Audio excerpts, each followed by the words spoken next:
네, 안녕하세요. 반갑습니다. 저는 라이너라는 스타트업에서 일하고 있는 데이터 엔지니어로 일하고 있는 정주용이라고 합니다. 네, 감사합니다. 생각보다 많은 분들이 참여해 주셔가지고 굉장히 좀 떨리네요. 네, 저는 오늘 실시간 추천 시스템 구축하기라는 주제로 여러분들에게 시스템 구축 과정을 공유 드리려고 합니다. 네, 실시간 추천 시스템 구축이라고 하면은 굉장히 범위가 넓은데요.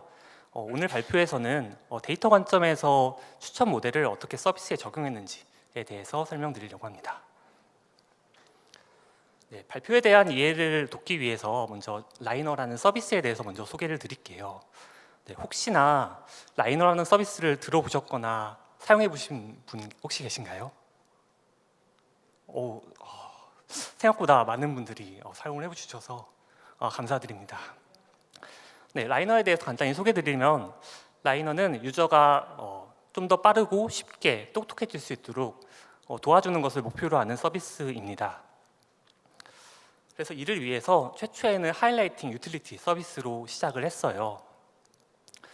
사용자가 웹상에서 PDF 혹은 뉴스, 블로그 같은 웹 콘텐츠를 소비하면서 내가 관심이 있거나 내가 강조하고 싶은 구문을 하이라이팅 표시를 해서 하이라이팅을 표시해주는 서비스였는데요. 이 과정에서 이러한 서비스를 통해서 사용자가 좀 더 정보를 효과적으로 습득할 수 있도록 도와주는 역할을 하였고 유저들의 호응이 꽤 많아서 글로벌적으로도 큰 성공을 거둘 수 있었습니다. 이렇게 하이라이팅 서비스를 통해서 많은 유저들의 하이라이팅 데이터들을 수집할 수 있었는데요. 하이라이팅 데이터는 유저들의 선호를 나타내는 굉장히 고품질의 데이터라고 볼 수 있었습니다. 저희는 이 데이터를 활용하여서 이제 유저의 정보 탐색 여정을 혁신시켜 주려고 했습니다.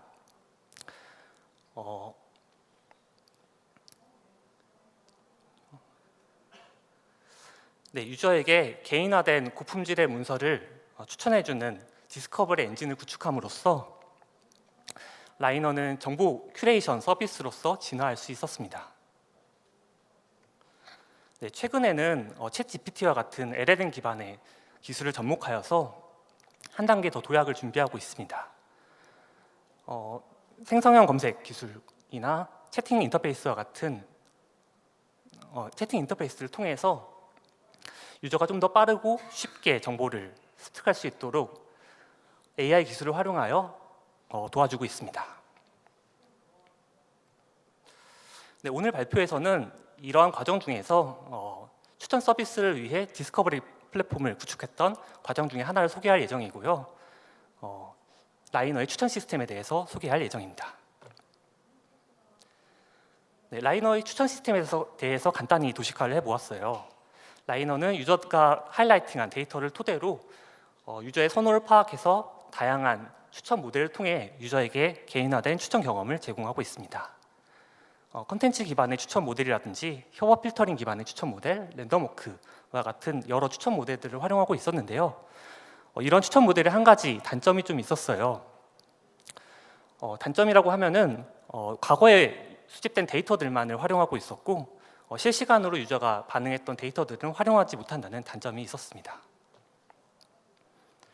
네, 최근에 가장 핫한 추천 플랫폼을 꼽으라면 틱톡이나 인스타그램 릴스, 유튜브 쇼츠 같은 것을 꼽을 수 있는데요. 이런 서비스들을 활용하다 보면은 실시간적으로 내가 관심 있는 콘텐츠에 대해서 즉각적인 추천 경험을 제공해 주는 것을 알 수 있었습니다. 저희 라이너도 이런 플랫폼들처럼 즉각적이고 실시간 추천 경험을 유저들에게 제공해 주고 싶었어요. 네, 그러기 위해서 저희는 기존에 활용하고 있던 추천 모델 이외에 실시간 추천 경험을 제공하기 위한 모델을 탐색하게 되었고 세션 기반 추천 모델이라는 모델을 도입하기로 결정하였습니다. 네, 세션 기반 추천 모델에 대해서 간단한 예시를 통해 설명드릴게요. 네, 사용자의 한 세션 내에 다음과 같이 다양한 유형의 콘텐츠가 추천되었다고 가정을 해보겠습니다. 코인이라든지 테크 블로그 혹은 정치 뉴스와 같은 다양한 유형의 콘텐츠가 추천되었는데요. 당연히도 사용자는 모든 콘텐츠에 관심을 갖지는 않을 거예요. 그래서 이 사용자가 테크 블로그나 UX 관련된 블로그에만 관심을 가졌다라고 가정을 해보겠습니다. 그렇다면 이 다음에 이 유저가 가장 볼 가능성이 높은 컨텐츠는 어떤 유형일까요? 네, 아마도 프론트엔드 기술 관련된 컨텐츠를 볼 가능성이 가장 높겠죠. 네, 이처럼 사용자의 한 세션 내에서 사용자의 관심사를 빠르게 파악해서 이 사용자가 다음에 볼 아이템들을 추천해주는 모델을 세션 기반의 추천 모델이라고 합니다. 네, 모델적인 측면에서 도식화해서 보면은 과거에 발생한 유저 세션 히스토리를 기반으로 모델을 학습해서 현재의 세션이 주어졌을 때 이 유저에게 가장 알맞은 아이템의 묶음을 추천해주는 기술을 세션 기반 추천 모델이라고 합니다.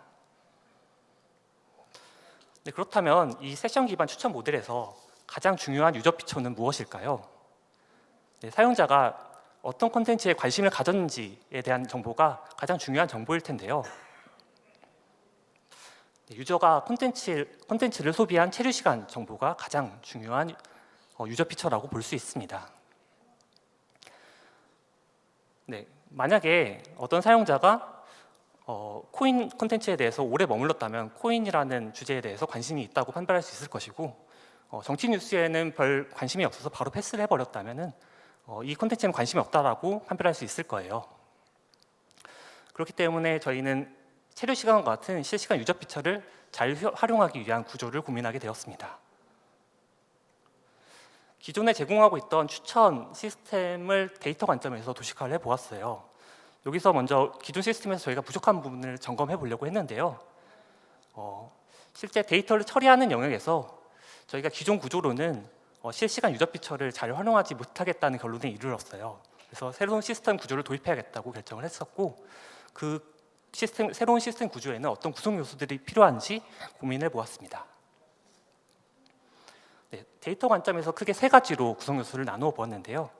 데이터 정의, 데이터 처리, 그리고 데이터 활용 영역으로 나눠 보았습니다.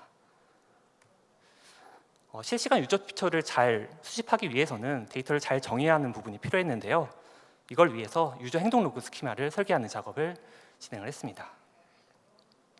두 번째로 이렇게 수집된 데이터를 빠르게 처리하기 위해서 실시간 스트리밍 파이프라인 도입 작업이 필요했습니다. 네, 마지막으로 이렇게 빠르게 처리된 데이터를 추천 시스템에서 올바르게 활용하기 위해서는 온라인 피처 스토어 구축 작업이 필요했습니다. 네, 각각을 좀 상세히 살펴보겠습니다. 먼저 유저 행동 로그 스키마 설계 부분인데요. 네, 저희의 요구사항을 먼저 정리를 해보았어요. 네, 라이너의 경우 웹이랑 앱 그리고 브라우저 확장 프로그램이라는 세 가지 플랫폼에서 서비스를 제공하고 있었는데요. 이렇게 다양한 플랫폼을 유저 로그가 지원해야 한다는 요구사항이 있었습니다. 네, 두 번째로는 저희는 스타트업이다 보니까 제품이 굉장히 빠른 주기로 변화하고 있어요. 그래서 UX 변경이 굉장히 잦은데요. 이렇게 UX가 변경될 때마다 로그 스키마가 흔들리게 된다면 저희 입장에서는 굉장히 곤란하기 때문에 잦은 UX 변경에도 대응이 가능해야 한다는 특징이 있었습니다. 네, 이 두 가지 요구사항을 토대로 저희는 추상화 레벨이 높은 스키마 구조를 설계해야겠다고 결론에 이르렀습니다. 네, 설계에 앞서서 저희는 다른 탑티어 서비스 회사들이 어떻게 하고 있는지를 좀 많이 참고를 해보았어요. 여러 기술 블로그들을 참고해 보다가 링크드인 기술 블로그에 다음과 같이 추상화된 로그 설계 모델을 제시하는 것을 확인할 수 있었습니다.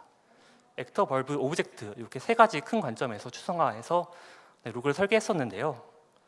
저희는 이 개념을 차용해서 저희에 맞게끔 유저, 액션, 그리고 리소스라는 필드로 새롭게 로그 스키마를 설계했습니다.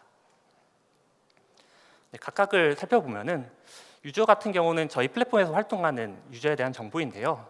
간단하게 유저의 아이디라는 고유값 정보와 유저의 기타 정보들이 있을 거예요. 국가라든지 언어라든지 유저의 데모그래픽한 정보들이 있을 텐데 이런 정보들을 각각의 필드로 정의하지 않고 유저 프로퍼티스라는 하나의 필드로 제이슨 스트링 형태로 좀 자유롭게 표현할 수 있도록 정의를 해서 추상화된 형태로 정의를 했습니다.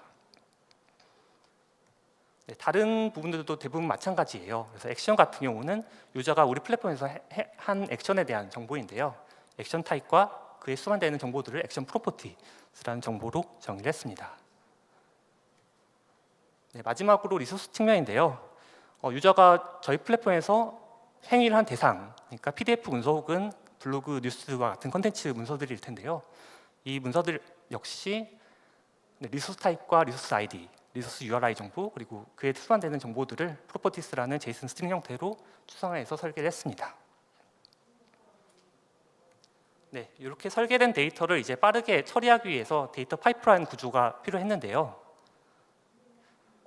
네, 데이터 파이프라인 구조는 크게 두 가지로 나눌 수 있을 거예요. 그래서 배치 방식과 스트리밍 방식으로 나눌 수 있는데, 배치 방식 같은 경우는 말 그대로 데이터를 한 번에 모았다가 한꺼번에 처리하는 방식이고,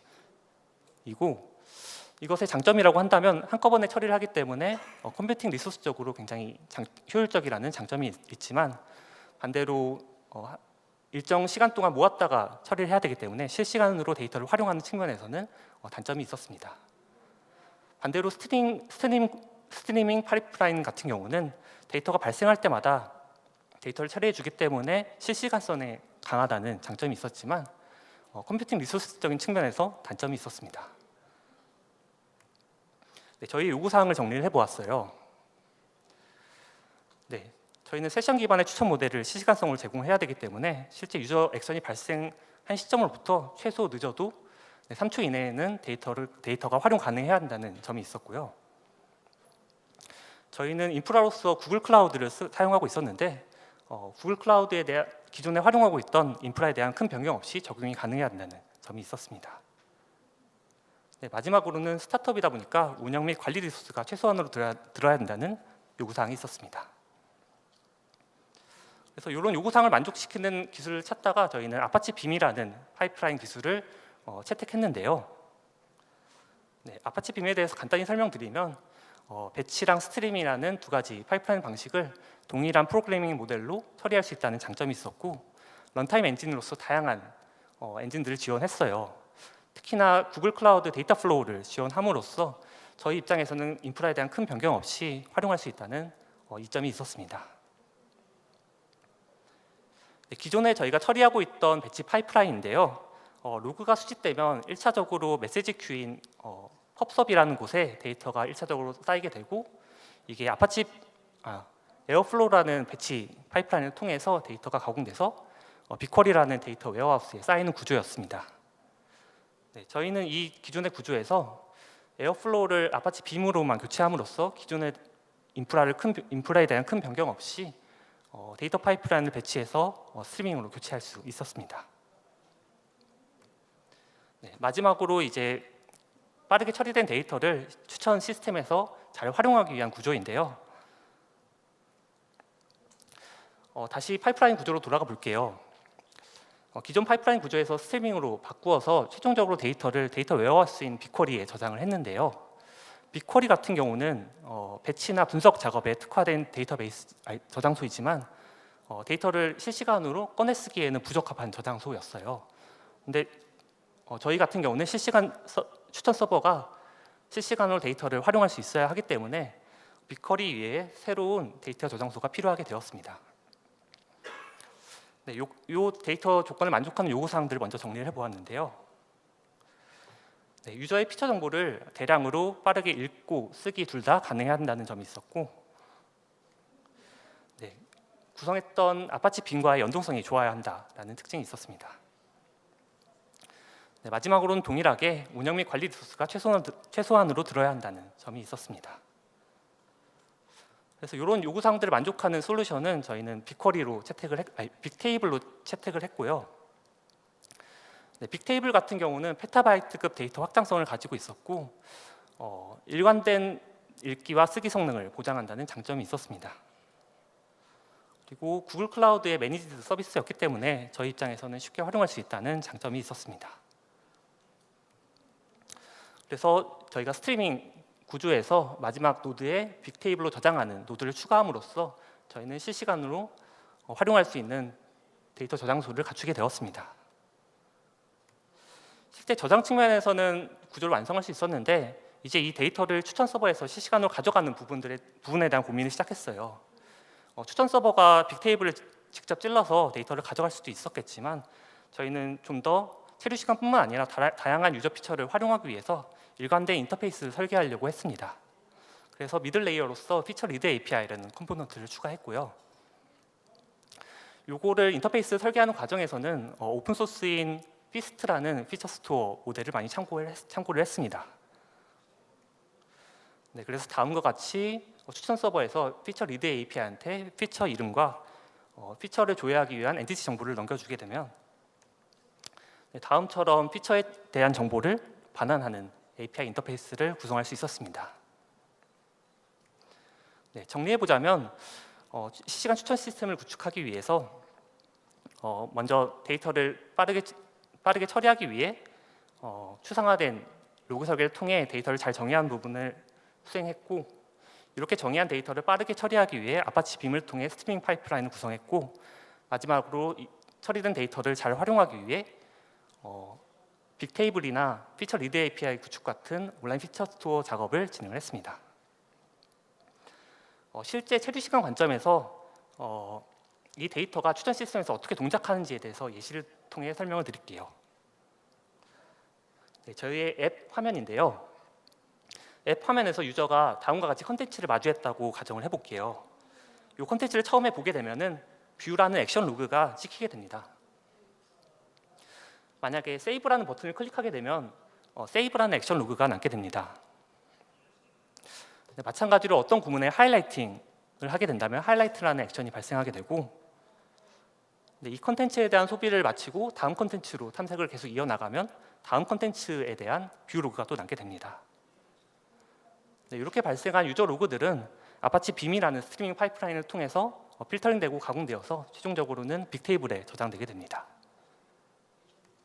네, 빅테이블에 저장되는 형태는 유저 아이디를 키로 해서 유저가 본 컨텐츠에 대한 정보와 세션 정보, 타임스탬프 정보가 히스토리 정보로 남게 됩니다.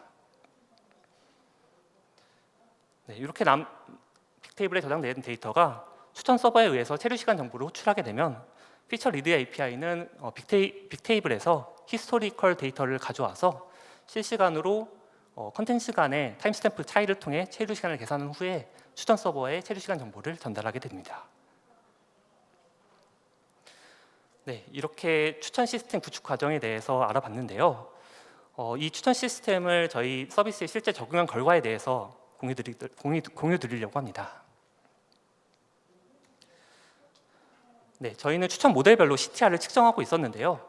여타 다른 모델들 대비 세션 기반의 추천 모델이 굉장히 월등히 높은 CTR을 띄임을 확인할 수 있었습니다. 유저는 아무래도 실시간적으로 자기가 원하는 컨텐츠를 추천받았을 때 훨씬 더 높은 클릭률을 기록한다는 것을 확인할 수 있었습니다. 네, 지금까지 추천 시스템 구축 과정에 대해서 알아보았고, 마지막으로 제가 이 작업 과정에서 얻었던 배움을 공유하면서 발표 마무리할까 합니다. 네, 첫 번째는 외부 리소스와 클라우드 서비스를 적극적으로 활용했던 점이에요. 스타트업이기 때문에 대부분의 작업을 저 혼자 진행해야 됐고, 혼자 굉장히 빠른 시일 내에 작업을 진행을 했어야 했는데, 제가 참고할 수 있는 수단은 외부 레퍼런스 자료와 클라우드 서비스 뿐이었어요. 제가 추상화된 로그를 설계하는 부분에서는 링크드인 기술 문서를 참고했다고 했던 부분이나 피처 스토어 리드 API를 구축하는 과정에서 피스트라는 오픈소스 모델을 참고했다고 말씀을 드렸었는데요. 이런 것들이 대표적인 예일 것 같아요. 아무래도 탑티어 서비스 회사들이 이미 적용한 모델을 참고했기 때문에 저희 쪽에 그 개념을 차용해서 적용하는데도 굉장히 확신을 가지고 적용할 수 있었던 것 같고, 개발 속도도 굉장히 이득을 볼 수 있었던 것 같습니다. 네, 클라우드 서비스 같은 경우도 마찬가지인데요. 클라우드 같은 경우는 관리 및 운영 측면에서, 운영 리소스 측면에서 굉장히 큰 이점이 있습니다. 저는 그래서 여러분들이 다양한 클라우드 서비스에 대해서 틈틈이 좀 공부를 하시기를 추천드리는데요. 네, 저 같은 경우도 이 작업 이전에 아파치 빔이라든지 빅테이블 같은 기술에 대해서 굉장히 큰 관심을 가지고 있었어요. 그렇기 때문에 실제 도입하는 과정에서도 제가 써보지 않았던 기술이지만 어느 정도 확신을 가지고 도입을 할 수 있었다고 생각을 합니다. 네, 그래서 외부 기술 블로그라든지 클라우드 서비스 동향에 대한 이해를 틈틈이 하고 있다면 언젠가는 큰 도움이 되지 않을까라고 생각을 하고 있습니다. 네, 두 번째는 트레이드 오프를 고려하여 제품에 맞는 전략적인 선택을 하는 것이 중요하다는 점입니다. 제가 일련의 과정을 수행하면서 다양한 선택들을 했는데요. 이 선택들이 사실은 모든 상황에 알맞은 정답지라고는 생각하지 않아요. 라이너라는 제품 특성에 맞게끔 최선의 선택을 했다고 생각을 하고 있는데요. 네, 저희는 추상화된 로그 설계를 했었는데 저희는 다양한 플랫폼을 지원해야 됐고 잦은 UX 변경에도 대응이 가능해야 되기 때문에 이런 선택을 했지만, 만약에 큰 회사에서 안정적인 서비스를 운영한다고 한다면 오히려 구체화된 로그 설계를 하는 게 훨씬 더 효용이 크다고 생각합니다. 네, 파이프라인 같은 경우에도 마찬가지인데요. 저희는 세션 기반 추천 모델을 실시간성을 제공하기 위해 스트링 파이프라인을 도입했지만 스트링 파이프라인 같은 경우는 굉장히 러닝 커브가 큰 기술에 속해요. 그렇기 때문에 완전 실시간성이 아니라 준실시간성으로도 충분히 대응 가능한 서비스라고 한다면 배치 파이프라인을 고려하는 게 훨씬 더 효용이 클 수도 있습니다.